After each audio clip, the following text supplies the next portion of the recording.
Um, I do always when I sort of do these things, chat with people, I ask them, are there five albums if you were on Desert Island Discs? Are there five albums you could not live without? Wow. It's a Okay. hard. I'll start with the obvious one. Setting by the Pound by Genesis.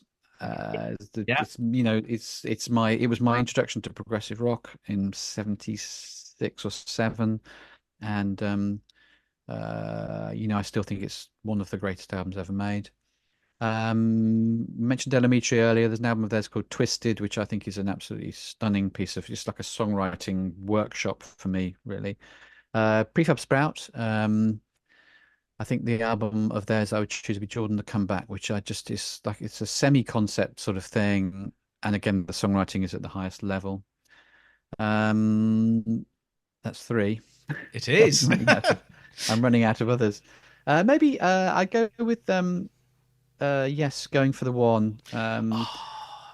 My For favorite me, Yes album. that's their greatest moment, that album. I know people always rave about Close to the Edge, but for me, going for the one was where they really, really nailed it. There's a song It, called Awaken on there. yeah, that had such an incredible connection with me because I was sitting here in exactly this seat, listening to it with a camera in front of me, just as I, Yeah.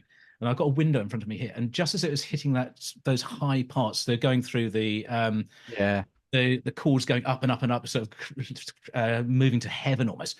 There's a kite Yes. outside. There's a Oh circling my God. round. Oh my god, this could not be more perfect. Wow. And it was I was Wow. moved to tears by it. And Yeah, no, I think when I just couldn't believe how good Awaken is. It just is an extraordinary. I think that and Supper's Ready possibly, if you want to kind of explain the where progressive rock can reach the parts that other music can't. And as you say, when it builds and builds and builds, it's just almost crazy how successful that album is. you seen the one that John Anderson did with an orchestra called Todmobile in Iceland? Yeah, I have. I wish they'd just released that on audio. I've seen the video of it, and it just blew my socks off. Absolutely extraordinary. I know they've done a Genesis one as well, and just absolutely fantastic, completely brilliant. So yeah, yeah, I come back. Going for the one is for me almost perfect. And I think there's one more. I think I have one more choice. Hey. Yeah. And I go with a Mew album, I think. There's a song I love that's called Comforting Sounds, which I think is on Glass-Handed Kites, but it might be on a different one of albums of theirs. The older you get, the more you kind of forget the names of the albums that you like. Back in the old days, I could remember I could write, I could probably recite the lyrics to Supper's Ready if you asked me to now, but now I can barely remember an album title. But I would say the Mew and the Glass-Handed Kites is a brilliant album. So more contemporary kind of Danish sort of prog, kind of old prog sort of thing.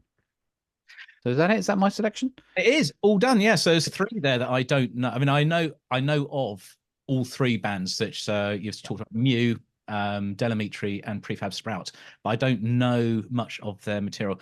Delamitri and Prefab Sprout, I think there were a couple of tracks which were on the radio. It's back in the end of Yeah, the yeah. 90s, which I will know, but I can't think of the top of my head. So there's absolutely sort of music for me to explore out of this. So this is Well, good. the interesting thing with Delamitri is Justin. He if a woman wants to know how men think, then give them a Delamitri album because he's got an extraordinary way of explaining how men operate, I think. Hmm. So sometimes you think, Christ, God, that's me. But it's not me that I really want exposed to the world, if you see what I mean. He really does dial to the heart. But there's one song of his I strongly recommend you just check out. This one song. It's called "Sleep Instead of Teardrops." It's about his girlfriend dealing with the loss of, I think, her mum or dad or something. And it's a song that is so unbearably poignant that it's almost difficult to listen to. But it's an observation of grief. Hmm. And I don't think I've ever heard a better piece of writing in my life. It's got a Beatles influence. It's got so they went in and recorded strings on it. So it sounds very Beatlesy, but lyrically and emotionally, it's actually devastating. And yeah, with Prefab Sprout, Jordan the Comeback it's a genius. Four sides of vinyl. It's genius. It really is. You know, that guy Paddy Well, McAloon, what a writer, brilliant. fantastic. Well,